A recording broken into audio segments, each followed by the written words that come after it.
Hi, everyone. Um, yeah, we're gonna be splitting this talk up amongst the group here at UIUC that are all developing NAMD. So um, I think we're really blessed to have some talented programmers here on staff now. So following my talk, Eric Bohm is going to present for a few minutes, and then Hao-Chuan Shin, and they're going to tell you about some specific capabilities. So I'll try and give everybody a nice overview right now. Um, I suppose you're all familiar with NAMD right now, and it's a code that's written in C++ with CUDA, and it uses Charm++ parallel objects for its parallel scaling.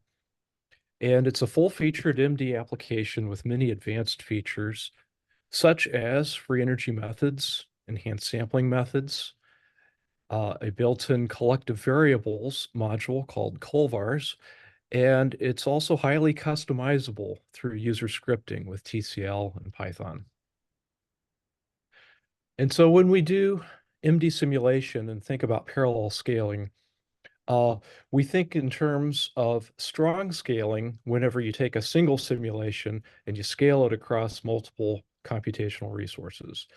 And so our target for this, if we're scaling across just a CPU-based platform, it might be something in the range of uh, 2,000 to 20,000 atoms per core.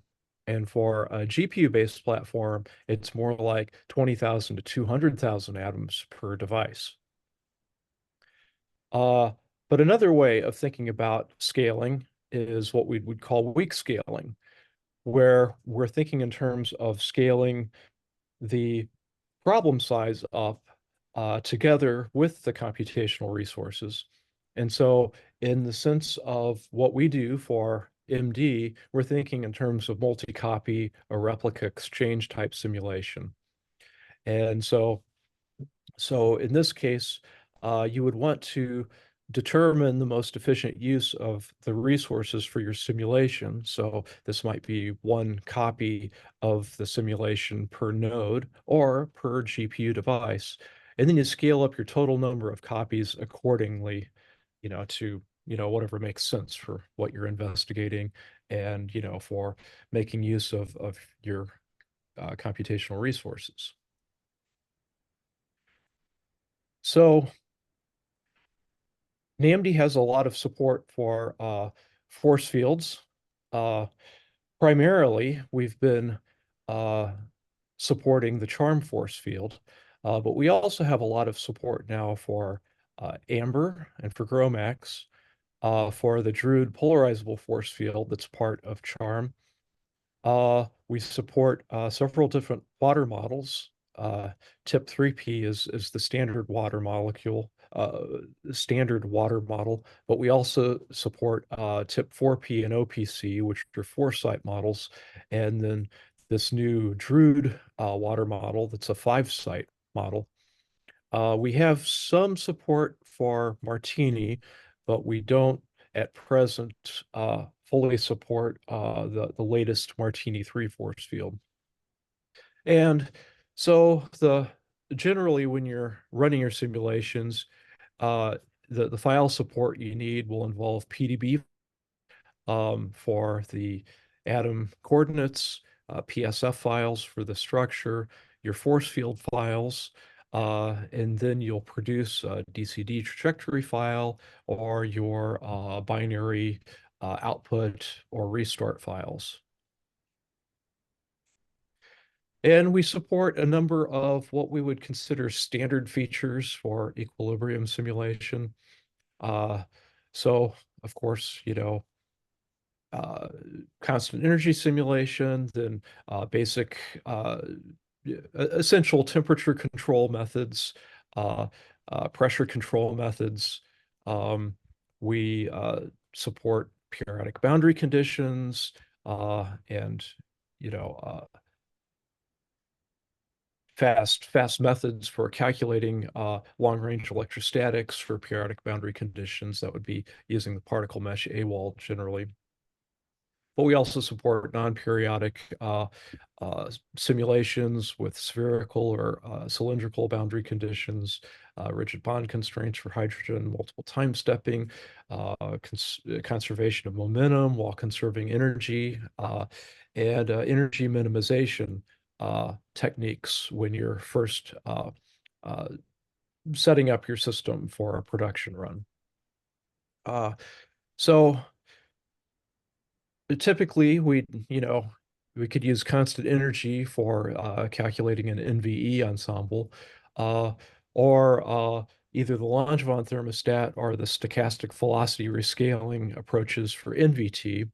And then when we're doing pressure control for NPT, we would generally use the Langevin piston method, and then that's combined with using one of the NVT thermostats as well.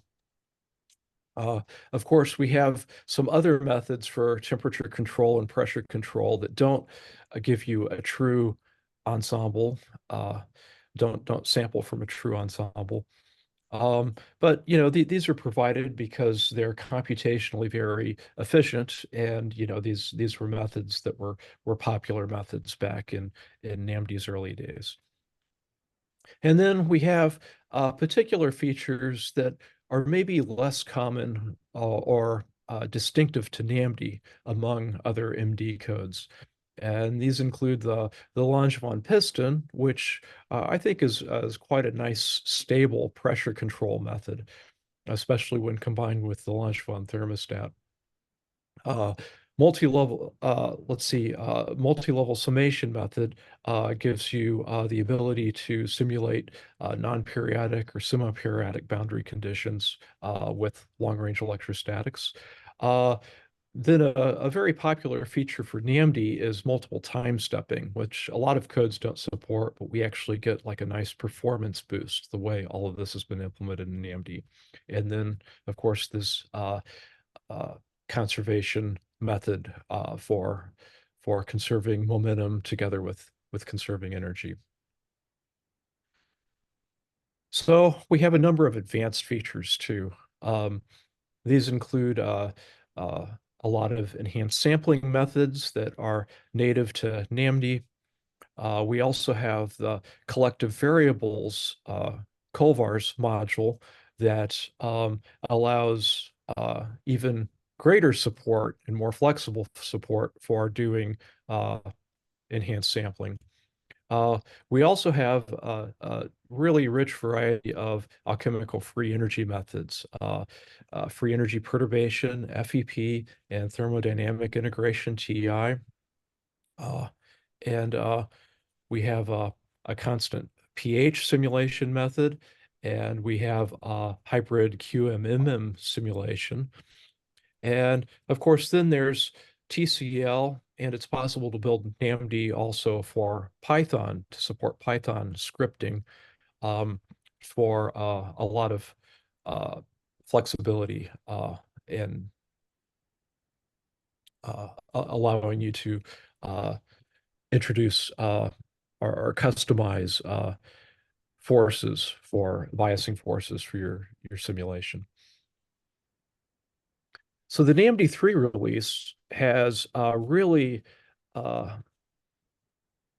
given us sort of a quantum leap in GPU support. We've introduced a new GPU resident mode that gives you very fast dynamics. It generally achieves more than a 2x speed up on a single GPU versus doing the classic GPU offload simulation that NAMD was previously capable of. And it also gives efficient single node multi-GPU scaling for tightly coupled GPU architectures, so like a DGX. And it supports both NVIDIA and AMD GPUs. And we are currently working on support for Intel GPUs. Some other features in the NAMD 3.0 release. This is the first time we've released GPU support for our alchemical free energy methods. And The GPU resident mode provides some advanced feature support, um, but it also introduces a couple of uh, a couple of advanced features that are available only for GPU resident mode. So we have an alternative barostat for constant pressure simulation that's faster than using Langevin piston. And we also have a native collective variable implementation just for doing distance collective variables. So this is called group position restraints. And finally, we have also some support now for advanced CPU vectorization, supporting the AVX 512 instruction set. So this would be if you're doing a CPU only or running on a CPU only computer, but then you had access to Intel Xeon or AMD Zen 4 and wanted to take advantage of these faster vectorization mode instructions. So NAMD has been good about supporting commodity hardware. And so we support a number of different CPUs, x86, ARM Power, uh, you know, KNL, and several others, dating back to the late 90s. Um, and but now we have even better GPU accelerated support that includes support for both NVIDIA. These would be the builds labeled dash CUDA. And you can also download NAMD and build it directly for AMD devices. Uh, it supports compatible AMD devices through HIP. And so the GPU resident mode, the idea is that all calculation is performed by the GPU device. The atom data resides on the device between time steps. And this is available in our multi-core CUDA and our Netlist SMP CUDA builds. And you enable this with the config file keyword GPU resident on. And one thing to keep in mind is that our advanced feature support is limited for the accelerated modes. So greater acceleration provides some less feature support. So I'll be talking a little bit more about, what exactly is supported in GPU resident mode. If you don't interrupting you, do you mind explaining to them what are these multi-core and other versions? Because we have 20 different versions of NAMD to download. Like go back one slide, please. Just to explain Sure. what that is and like what are the differences between them, what we have. Thank you. Well, I've actually got a slide about this towards the end of Oh, the lecture too. So, yeah, let me delay answering that question directly for right now. I just want to point out that the GPU resident mode builds or the builds that support the GPU resident mode are multi-core CUDA and Netlist SMP CUDA. So I think that's the important thing to remember for right now. But let's just take a step back and consider that when we do molecular dynamics simulation, what we're really doing is integrating Newton's equations of motion. So we have this, what could be an extremely large system of ODEs that we're solving through time stepping. And so we, end up integrating this for maybe millions of time steps. And at each time step, you need to calculate the negative gradient of the scalar potential function. And so this is really the core of the work that we're doing at each time step is we're having to calculate these forces. And the most computationally intensive part of this is dealing with the non-bonded forces. And then the problem is when you're doing time stepping, your parallelism that's available for doing the simulation is limited to each time step. And so if you just think in terms of the computational workflow of MD, you are initializing the particle positions and you're using uh, those positions to calculate the forces on those particles. And then you're using the forces to update the positions. And you sit in this, loop that you're looping for millions of time steps. But since you have to calculate these steps sequentially, really your parallelism is just limited to this force calculation, for the most part. And there's very little work to it. You have to calculate the time steps in sequence. Now, occasionally we'll have some output of the positions, and this will include like, some maybe the reduced quantities that will get printed to the screen. Um, but also you'll have every now and then you'll be saving the position coordinates to the trajectory file so that, you can basically get, you know, what would be the trajectory of your simulation provided as a series of snapshots when you're done with the simulation. And so, like I said, most of the computational work is the force calculation. You have very little that remains for the positions. Um, So the way that NAMD has handled uh, parallelism and how to leverage the parallel calculation of the forces is to decompose the atoms into equal volume patches.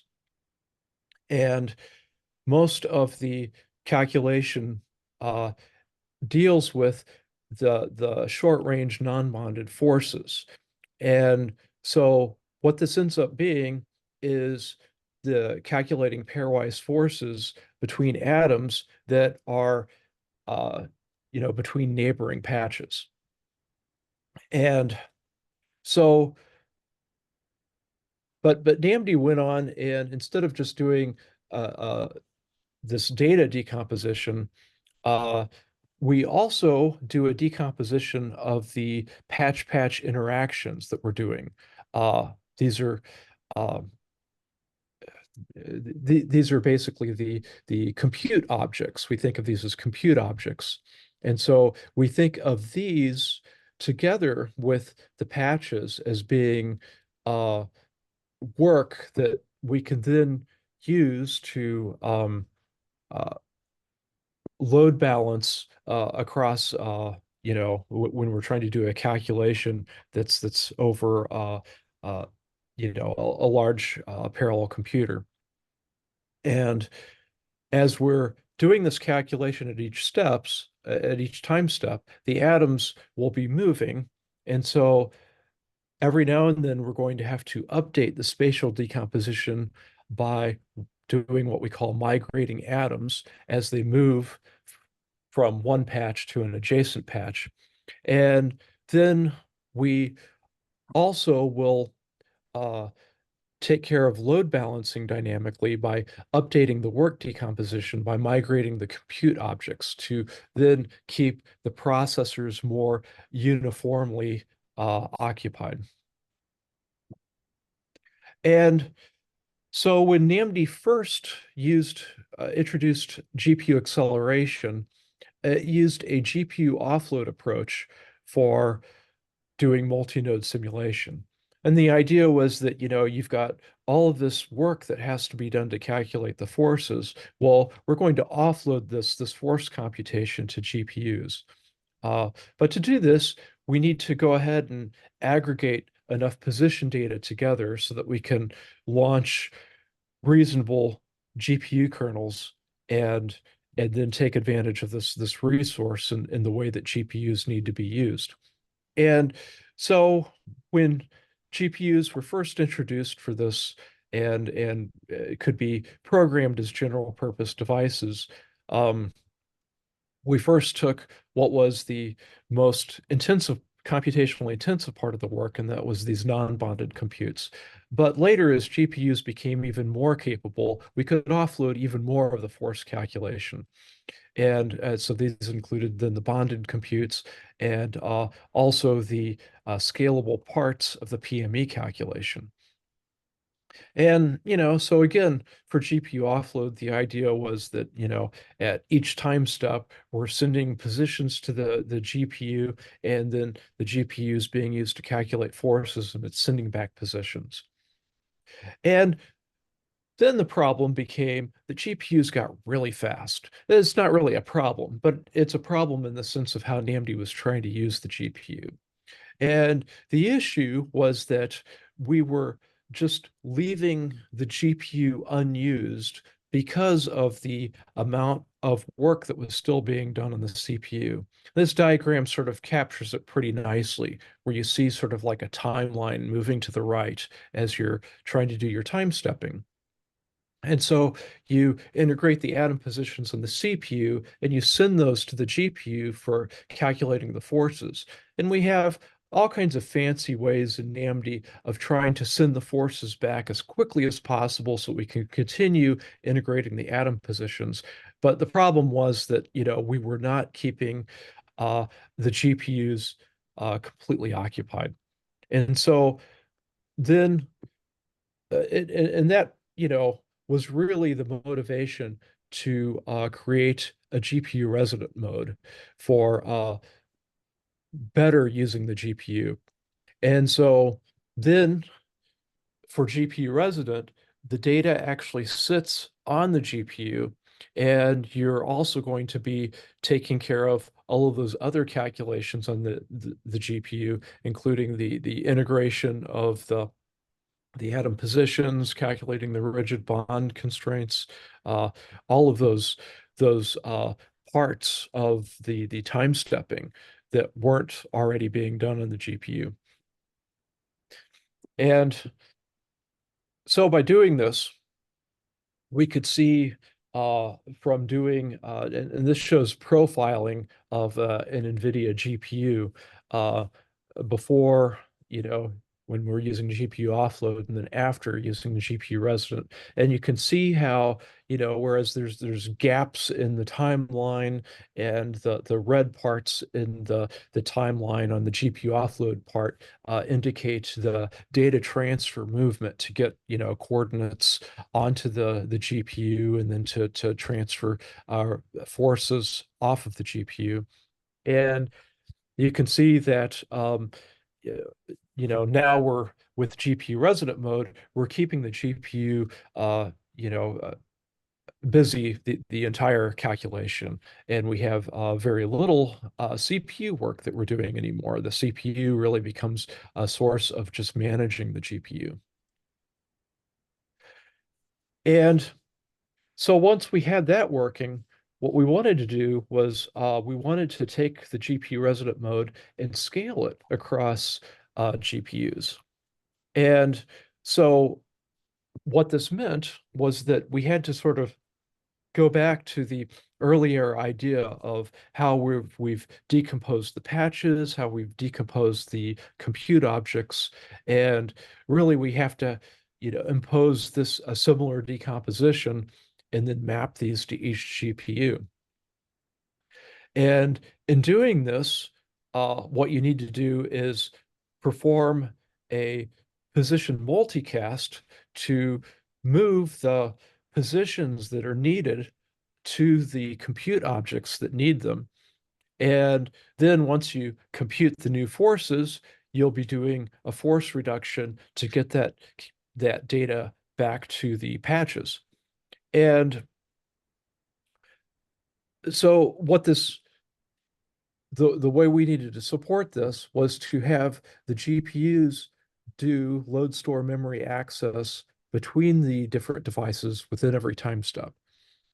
And so right now for us, this is supported on just single node architectures where you have a fast interconnection between the GPUs. So, for example, the NVIDIA DGX is an architecture that's like this.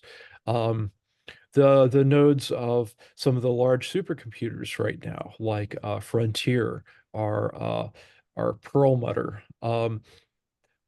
They have this type of architecture that can be used to scale a single simulation across the multiple GPUs in a node. And so just to show you what we were able to accomplish then by doing this is this just compares scaling the GPU resident mode versus the GPU offload mode on an NVIDIA DGX A100. And you can see much better performance and much more efficient use of the uh, resources as well. So another thing we worked on was improving performance for smaller systems. And uh, when we had the basic support for GPU resident mode and then multi-GPU scaling, we still had a remaining CPU bottleneck, and that was the atom migration step, where we would copy all the atoms back to the host, and then the CPU would work on updating the patches and then send that back to the GPU. And so we need to overcome that. And the problem was that atom migration itself introduced a huge amount of overhead. When we first profiled it, the atom migration step was equal to about 48 MD steps. And so this was this was a pretty severe bottleneck. And we mitigated the bottleneck as long as we could. And one approach was to just extend the default patch margins. And the idea when you extend the margin is that you allow the atom that much more room to travel before you actually need to go ahead and update the spatial decomposition by doing an atom migration step. And so and not only did we extend the patch margins, but we monitored the atom movements and to do migration only when we needed. And then we made sure that we could use multi-threaded CPU support to decrease the migration cost. And then finally, we went ahead and developed the atom migration on the GPU. And so this required a lot of work and a lot of extra data structures that were developed. But this benefits especially GPU resident simulation for smaller systems because when you have less computational work available, then that exposes a greater penalty from doing a CPU-based migration. And so this now is an option that you can enable when you're doing the GPU resident mode, is to do your atom migration on the GPUs. But by putting all this together, we're able to get remarkably good performance. And so I'll just share some performance results now with you. Um, uh, we're especially pleased with the performance that we can do that's available to us with the smallest benchmark here, this DHFR benchmark that we can run using the Amber force field parameter set at over a microsecond per day.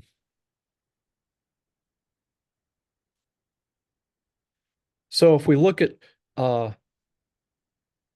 the performance of uh, scaling larger systems across multiple GPUs, and sort of I'll take you through the largest system here. The larger the system is, the more efficiently you can scale across multiple GPUs.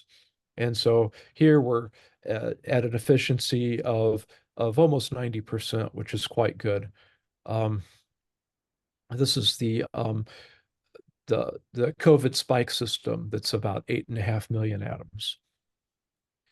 And so then if we look at STMV, which is down to just 1 million atoms, we get higher performance because it's a smaller system, but our efficiency drops some as far as how well we can actually scale across 8 GPUs. Now, let's contrast that with a system that really is too small to really be scaling across, more than about 2 GPUs at the most. So this is uh, 8.1 is a standard NAMD benchmark that's under 100,000 atoms. And you can see that the efficiency drops off, dramatically because this system is small enough that we don't have enough work to really keep the full amount of hardware in a DGX A100 busy. And so, really we're not getting, good performance anymore if we scale this past 2 GPUs. Now just let's look at THFR just for fun. And we see that we really can't even scale this across more than just a single GPU. So what I'm trying to show you is I'm trying to motivate the idea that time sampling, where we're just doing a single sequential simulation of phase space, it offers limited parallelization, and especially for smaller systems. And so really we should think in terms of doing ensemble sampling, where we have many independent simulations of phase space that can provide better statistics with less overall computational cost. And so, a good approach might be running one simulation per GPU, but a possibly better approach is, say, using a technology like NVIDIA's MPS for multi-process service to run multiple simulations per GPU.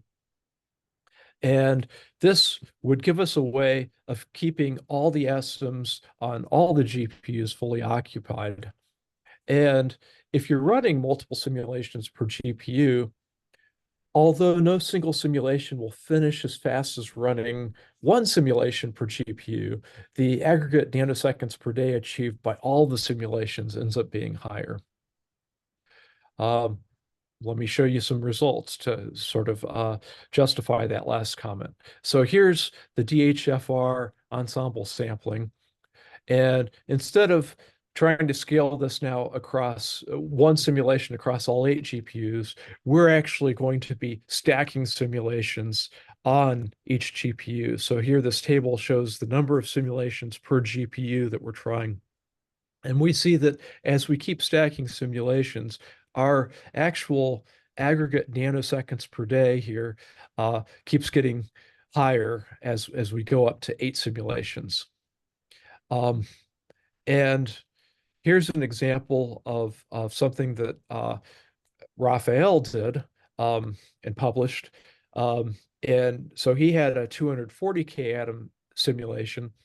And if we go ahead and try and stack multiple simulations per GPU using the latest version of NAMD, we see that our aggregate nanoseconds per day, you know, hits its peak at 2 simulations per GPU. But then if we try and add more, the aggregate nanoseconds per day falls off. And so I'm just sort of giving you suggesting to an alternative way to use what might be like a dense GPU resource like a DGX, and how you might want to take advantage of the computational power, but in a way that you might not have thought of doing. And so using MPS with NAMD is fairly easy. This slide just shows you some of the details, but you can also look at the NVIDIA documentation as well on making use of that.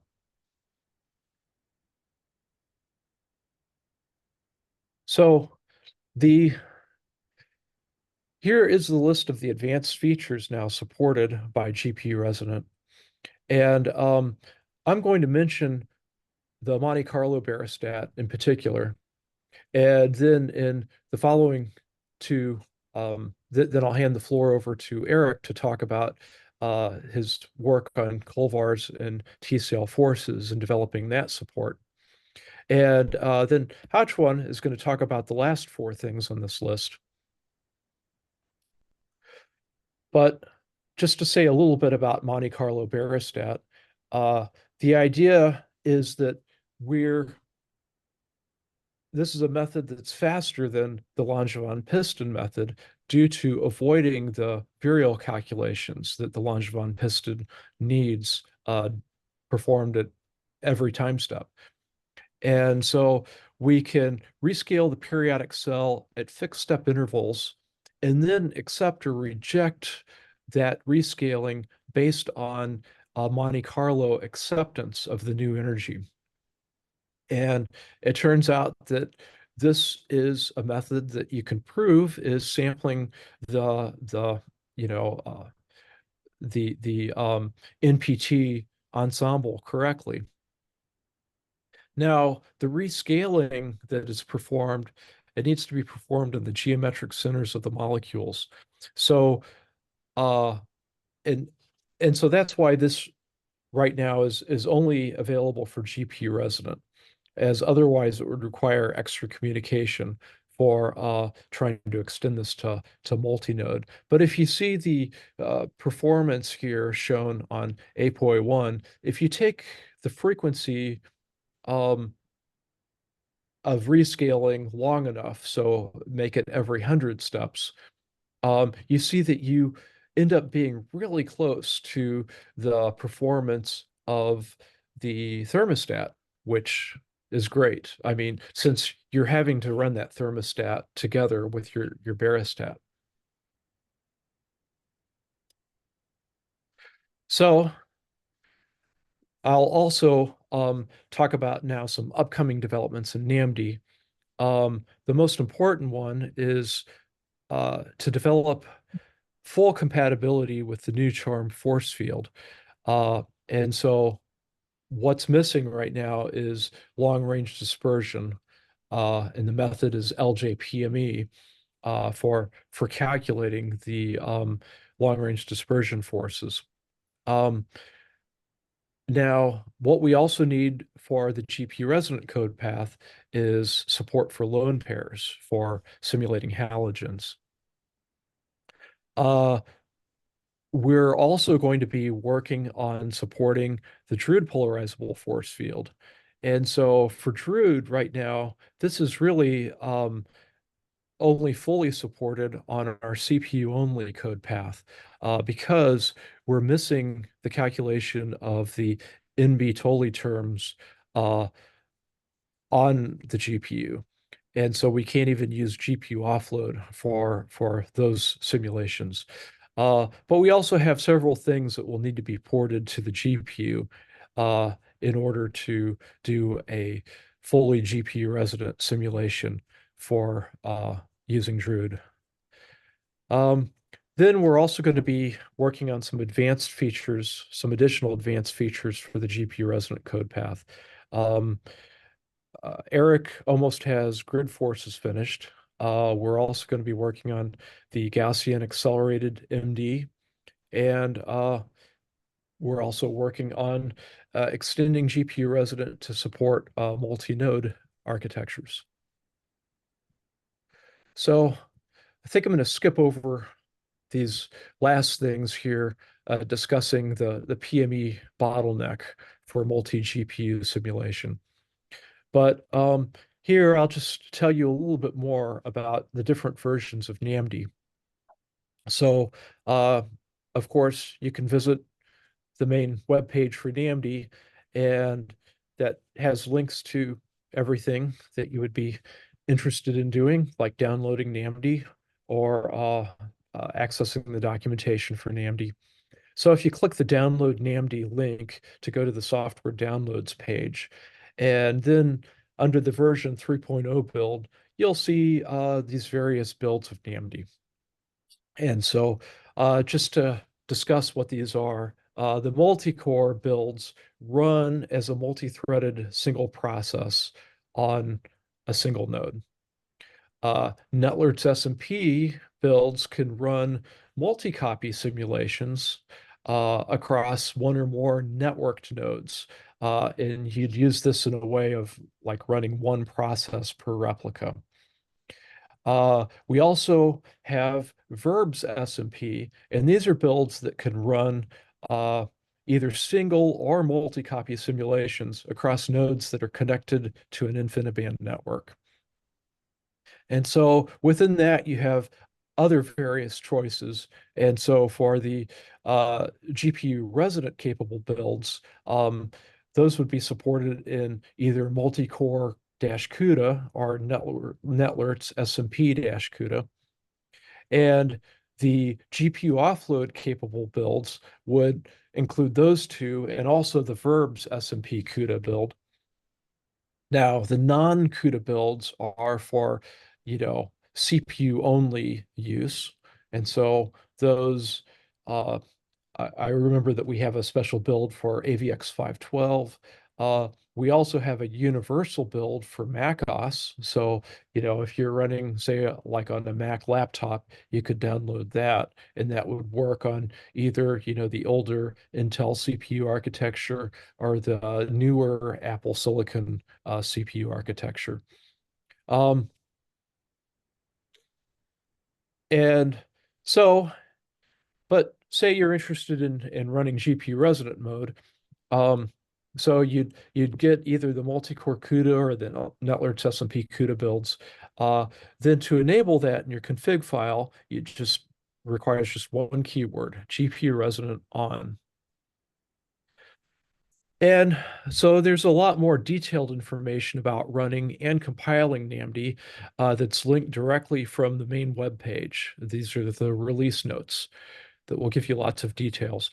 But just to show you some example, uh, you know, ways to launch that you might launch NAMD. Um, if you're running multi-core CUDA and trying to launch a single GPU build, you could try this first option where you'd say plus P4 and plus set CPU affinity. And I highly recommend using the plus set CPU affinity uh, parameter because what that does is that locks uh, your the threads that you're launching to particular cores, and it doesn't let the OS migrate those to other hardware cores during your run. So it ends up running NAMD faster. And then since NAMD tries to use all the GPU devices it sees, it's always safe to specify a GPU device. So in this example, plus device is 0. You're just taking the first, running on the first GPU. And then you've got some config file that you're giving it. If you're running Netlert's SMP CUDA build on a single node, 1 GPU per replica, this is the line starting with charm run that would allow you to launch that. Plus plus local just tells the charm run launcher that you're keeping everything there on the single node, so it doesn't actually have to go, over the network. Um, plus P32, well, since you're trying to launch 4 different replicas, I think I say that on the line, yeah, that means that you're running 8 threads per replica or 8 PEs per replica. Again, use that plus set CPU affinity flag, and then you could spell out your devices. We're going to be running on devices 0, 1, 2, and 3. And then the last part of that, plus standard out, rep dash %D. Well, this is just going to split the log file into 4 different log files, one for each replica. These will be labeled 0, 1, 2, and 3. That goes in place of the %D, so that ends up being, sort of your generic parameter that's going to end up being filled in by your replica number. And finally, if you're running a multi-core CUDA build on multiple GPUs, I just show the idea of needing to load balance the PME device. And I sort of skipped over that slides for the sake of time. But, in this case, load balancing the PME device by giving it only 5 PEs. So you notice plus P29, Well, that means that we're using 8 PEs for the other devices, and the PME device is only getting 5 PEs. And so this is the way of giving the PME device less work so that we don't overload that device, which will then negatively impact scaling. You can read more about that if you look at that notes file, because it has some examples at the bottom of the file about how you could use plus PME PEs to launch your to load balance PME. Okay, so those are my slides, and I'm going to hand this over now to Eric to talk about what he's going to talk about. Uh, there we go. Stop share.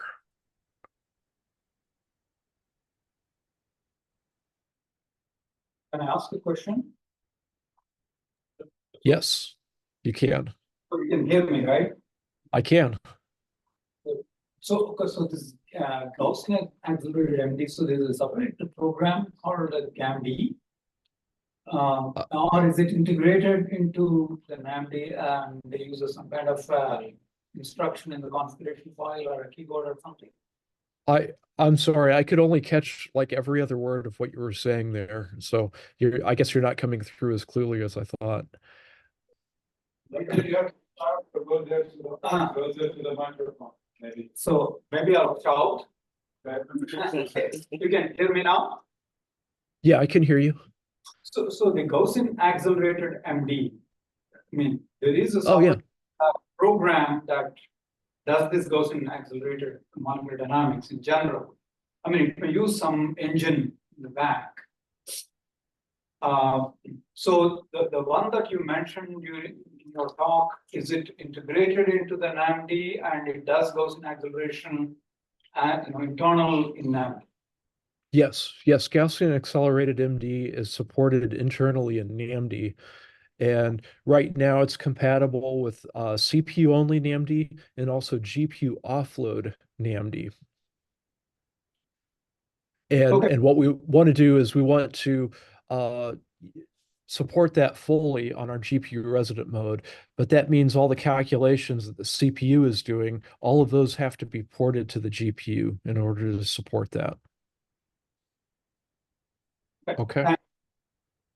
Yep. Do you have any more quick questions for Dave? We can also have more questions later.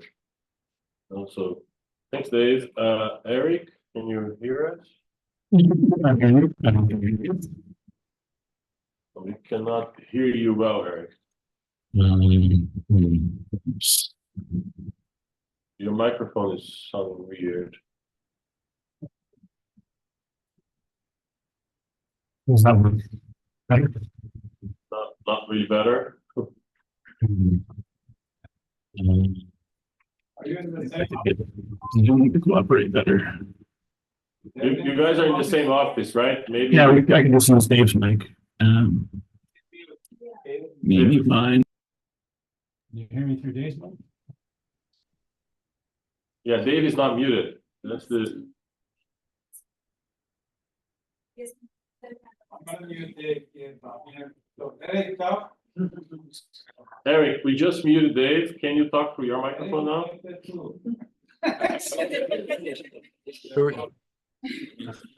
You can hear me? You should turn Yeah. it on the or at least when you're Like that. there we go. All right.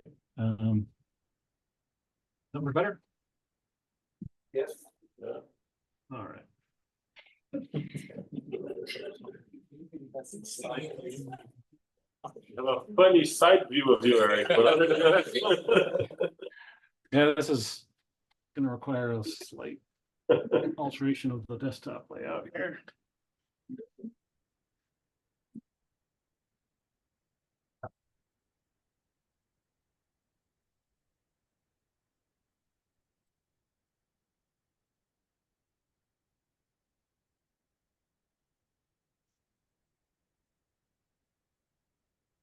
You can start at any time, Eric, okay? All right.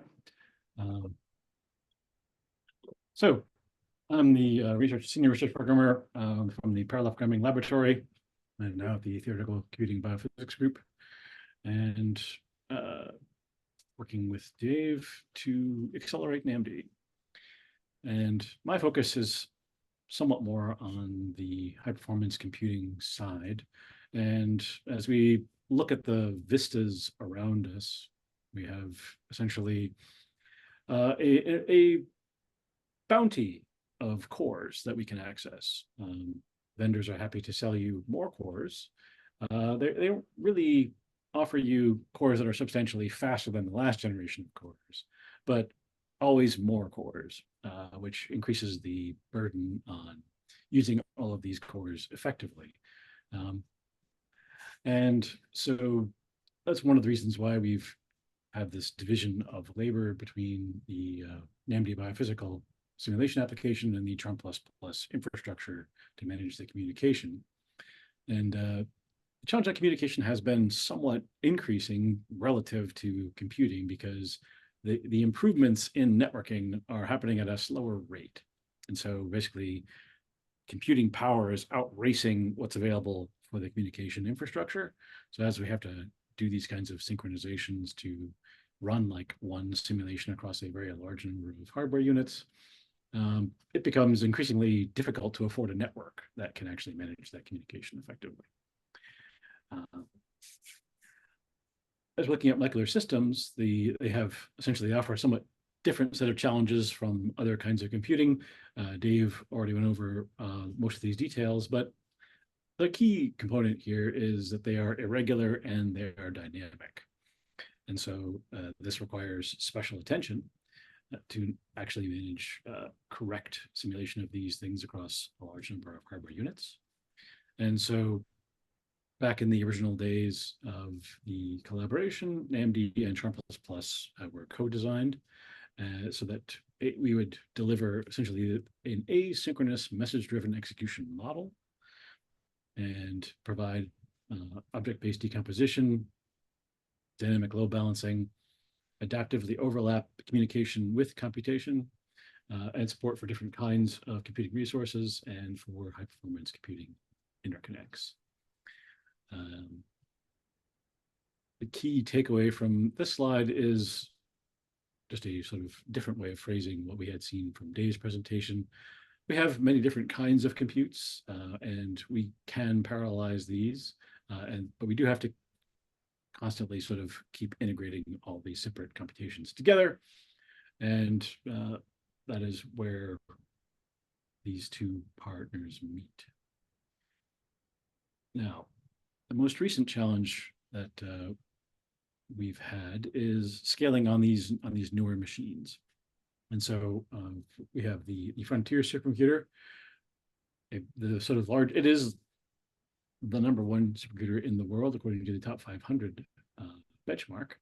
And people want to run NAMD on it. And so we did some initial experiments back in 2023, and performance was disappointing, let's just say.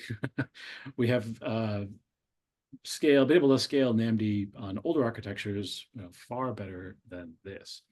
And so we initially tried to build using the Cray provided MPI, and that performed okay, but didn't scale very well, and in fact had issues on larger node counts.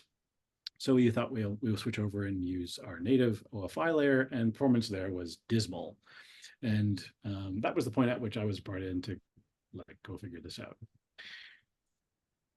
And here is part of the challenge. I'm not going to try to explain this whole slide. The key takeaway here is this represents essentially the node of a compute node of the Frontier machine. It is a big, complicated beast. There's a lot of compute cores on the left, eight sort of GPUs carefully networked together on the right side, and getting all these things to sort of work together to in a fine chorus to produce a fast NAMD run required careful synchronization. And so that brings us to how to make the network do this. The fundamental protocol in use here is called OFI, the Open Fabrics Interface. The initial version was contributed by Intel, thanks to these fine developers. But we hadn't really revisited it since their initial contribution. And a lot of things have changed. And so I'm not going to go into great detail on those changes, but fundamentally the way that memory and message memory was being handled had changed radically. And there were a number of new extensions provided by the HPE/Cray environment and different ways to address memory on the GPU. So I went in and extended the existing OFI layer to make these changes to support these new extensions and this new memory model, and added a bunch of features to Charm, which has now been integrated in Charm++ 8.0. That is the basis for the NAMD3 release. This allows us to actually properly leverage this new hardware, and we can see this much better result for scaling. Now we can get all the way out to 64 nodes, even with a relatively small benchmark for a system of this scale, a 1 million atom system. And things are in a pretty good place for people to actually use this resource effectively with NAMD 3.0. So moving on to the next set of challenges was the user-defined forces, represented by basically Colvars and TCL forces, are a fairly popular feature. They support a wide variety of features, but they were not compatible with GPU resident mode. And so getting all these to work together with NAMD when NAMD is GPU resident was quite desirable.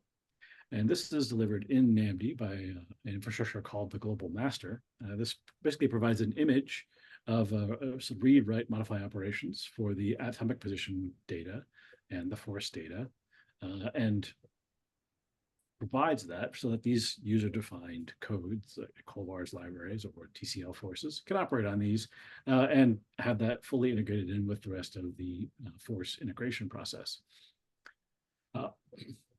So getting this to cooperate with Global Master was really the core part of the task.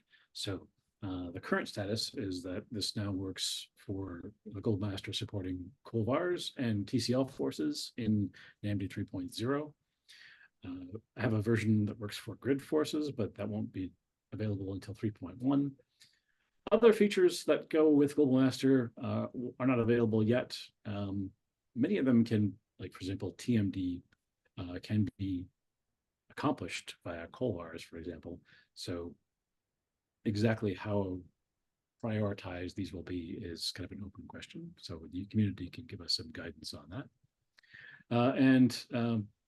Delivering a multiple time-stepping approach for these kinds of user-defined forces will also be something we expect to deliver in NAMD 3.1. And I'll talk about the motivation for that as we get a little further along. So the key here is that the host side facsimile of this data has to get synchronized with the device data. As Dave emphasized, basically everything is happening on the GPU now. And so in order to actually get this data to hand it back over to, for example, Colvars that runs on the host, we have to synchronize it back and perform the correct operation to invoke, say, Colvars, and then coordinate that back to the device. And this was mostly implemented by Mohammed Suresh Bharti and Ronak Buk, but it wasn't quite working when I arrived. And so I went through a process of hammering out various issues to make sure it actually worked correctly. Thanks to Jerome and Giacomo for the correctness test suite that it comes with Colvars that made testing this far more straightforward so that I could confidently say it is in fact doing the right thing. I did find another implementation issue with the way that GPU resident had been done. So I revised that to change the way synchronization works so that we freed up the host threads for parallelization by Colvars. Now testing, it is correct and also performs well, scaling at least as well as the GPU offload did for the Colvars variables. Limitations. So standard Colvars features should all work. unless you're using something that relies on a feature in NAMD that's not currently GPU resident compatible. Note, Culvars is parallelized by variables. So if you have a lot of variables, you would want to have a number of CPU threads available, at least as many as you have Culvars. And synchronizing the data back is the expensive part of this. Actually, for the most part, the Culvars computations, especially as like presented yesterday in Giacomo and Jerome's talk, you can see that like even adding a multiple time stepping component within Culvars itself has fairly little performance impact because it's the synchronization that takes most of the time. And that is something that we can avoid with a multiple time stepping algorithm shared between NAMD and Culvars or TCL forces. But that requires the development of essentially a few more features, and we're going to build a little sort of sandbox of configurable options for managing these kinds of algorithms. And how correct it is to do multiple time stepping for your particular Culvar will depend on your how fast it moves, basically. So Eric, sorry, how many slides? So we are running a little late. I'm trying to manage the time. So how much time? We have to leave in maximum 20 minutes. Okay, I have like 2 slides. Okay, good. Sounds good. Go ahead. All right. TCL forces required a little more work to basically fix problems with TCL. So that now works in NAMD3 and should also be compatible with MTS in 3.1. Grid forces is working, but is not yet available. I do need some test systems for this. So people, if they have like multiple grid cases or Culvars-based grid tests, it'd be handy if I could get a hold of those. But it's promising. And thanks for many of my collaborators in making this possible. And that's my talk. All right. Stop sharing. So Harchon, can you hear me? Okay. Can you? Yes, I can hear you. Can you hear me? Very loud. Okay. Okay. Speak again. Okay. So you have 15 minutes maximum, Harchon. Okay. Okay. Okay. Okay. Good. Go ahead. You can share your slides and.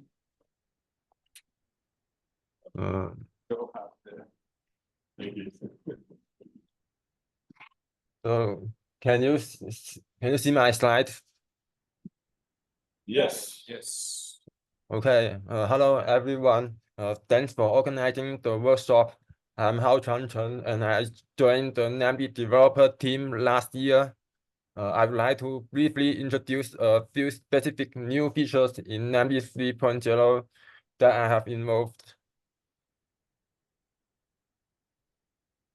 So the first major new feature is the GPU accelerated or chemical free energy calculation. Here's the performance benchmark results. Figures A and B shows the performance of an ethane to ethane zero-sum transformation on a server and on a laptop respectively. So we can see here it has about 10 times performance speed up. And figure C shows the performance benchmark of a more realistic example. Is a reversible binding in the PMI MDM2 binding complex. It has, as you can see here, in the latest GPU resident mode, the FVP calculation could be at least 10 times faster than the CPU code path. And the second feature is the improved Amber Prime 7 format support.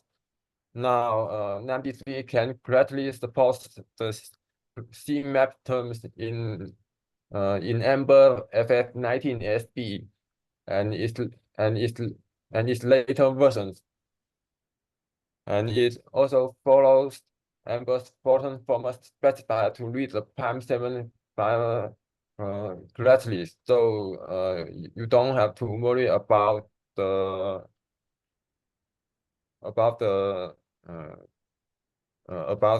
incorrect number of atoms. So here's the free energy calculation.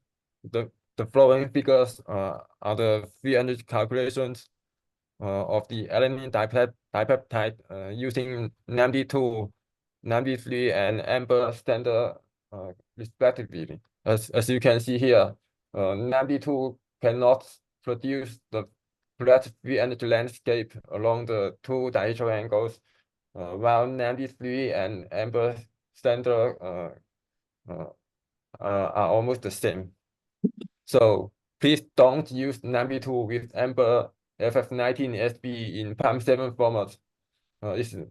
It just silently ignores the CMAP terms and yields incorrect results. So if you want to use the PAM7 format, please use NAMD3.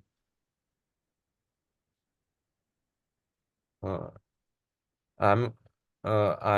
have also made some feature combinations work. The first two are the enhancements of the replica exchange with Soros tempering tool. Now REST2 works with MBFix, Amber PAM7, and Chromax input formats. The merge request was contributed by Wei Jiang.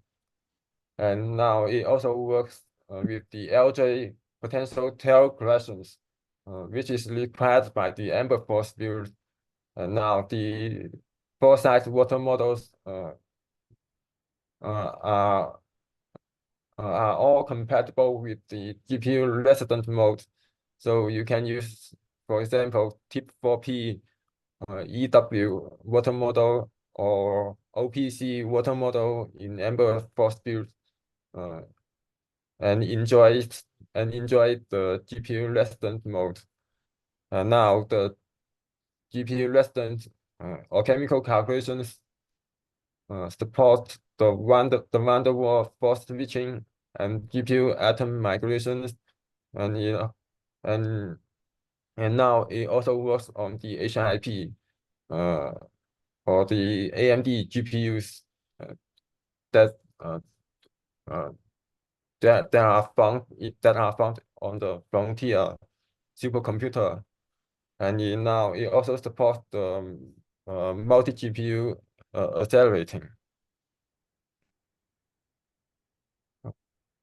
This is the GPU resident group position restraints contributed by Mohammed, a former NAMD developer. By using this feature, we can restrain the distance between any two groups of atoms, or the distance between a group of atoms and a reference position. In NAMD2, this is generally done in CoWAS. However, to use CoWAS, we have to copy the data between CPU host memory and GPU memory every step, which slows down the simulation a lot. In Mohammed's implementation, the calculation of restraints is completely done on GPU, which avoids the data moving between CPU host memory and the GPU memory, and therefore greatly improve the performance. The performance improved is about 3 times. You can search the group restraints in NAMD 3.0 manual for more details. NAMD 3 also features some of the performance improvements in external modules such as the CoWAS. We have optimized the CPU code in CoWAS to improve the performance of calculations of IMSD, orientation, moving frame of reference, and all other things related to optimal alignment to reference structures. A typical use case is the protein ligand binding free energy calculations. So in our benchmark, the NAMD3 is about 15 to 20% faster than the previous version in the BFE2 calculations.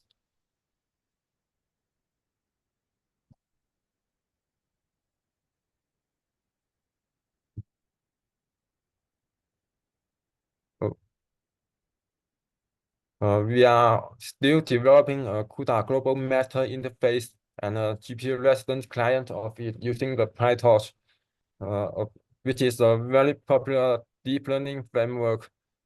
The calculations will